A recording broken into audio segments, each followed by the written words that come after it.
Halo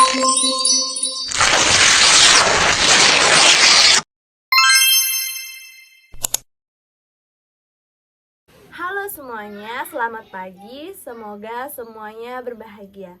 Perkenalkan, nama saya Niluh Putri Aditi, nomor absen 21 dari kelas 12 MIPA 5. Pada kesempatan kali ini, saya akan menyampaikan hasil analisis saya mengenai sebuah novel yang berjudul Ronggeng Dukuh Paruk. Keindahan novel sangat ditentukan oleh unsur intrinsiknya. Unsur intrinsik ialah unsur-unsur yang terdapat di dalam karya sastra itu sendiri. Pasti ada beberapa di antara kalian yang belum mengetahui isi dari novel ini. Novel ini menceritakan tentang perjalanan hidup seorang tokoh bernama Srintil yang tinggal di sebuah pedukuhan bernama Dukuh Paruk. Ia terpilih menjadi seorang penari ronggeng, dan keadaan itulah yang mengubah hidupnya dan juga hidup kekasihnya. Unsur intrinsik yang terdapat di dalam novel Ronggeng Dukuh Paruk sebagai berikut. Unsur intrinsik yang pertama adalah tema. Tema adalah inti dari permasalahan yang akan dibahas di sebuah cerita. Novel Ronggeng Dukuh Paruk mengangkat tema masalah sosial, seperti percintaan, kebodohan, kemiskinan, dan juga adat istiadat. Di mana di dalam novel ini menceritakan tentang adat istiadat dan kebudayaan yang berasal dari Dukuh Paruk yang terkenal akan ronggengnya.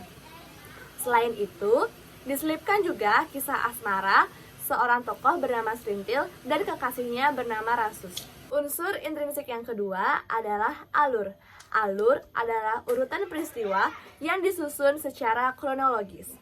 Alur yang digunakan dalam novel Ronggeng Dukuh Paruk ini adalah alur maju, tetapi disertai juga flashback yang menceritakan kisah masa lalu, seperti menceritakan kisah tempe bongkrek 11 tahun yang lalu. Unsur intrinsik yang ketiga adalah latar atau setting. Latar adalah masalah tempat, waktu, dan suasana dalam sebuah cerita.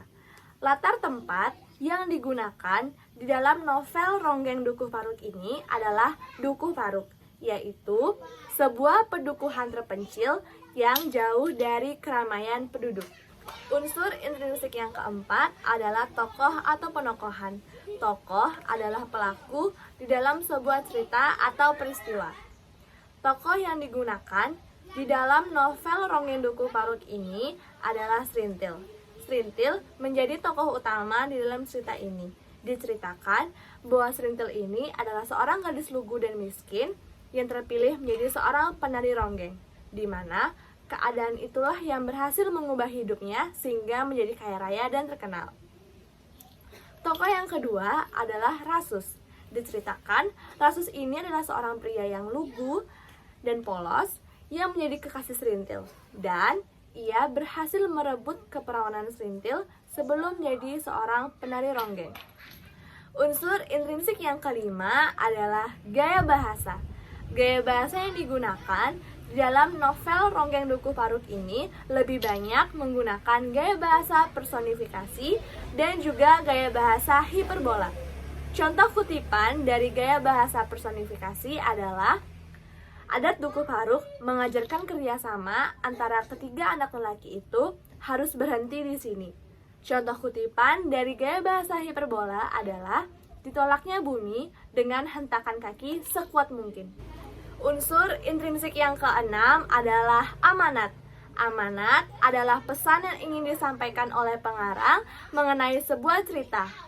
Amanat yang terdapat di dalam novel Ronggeng Dukuh Paruk ini adalah jangan sirik dengan keberhasilan orang dengan membicarakannya di belakang.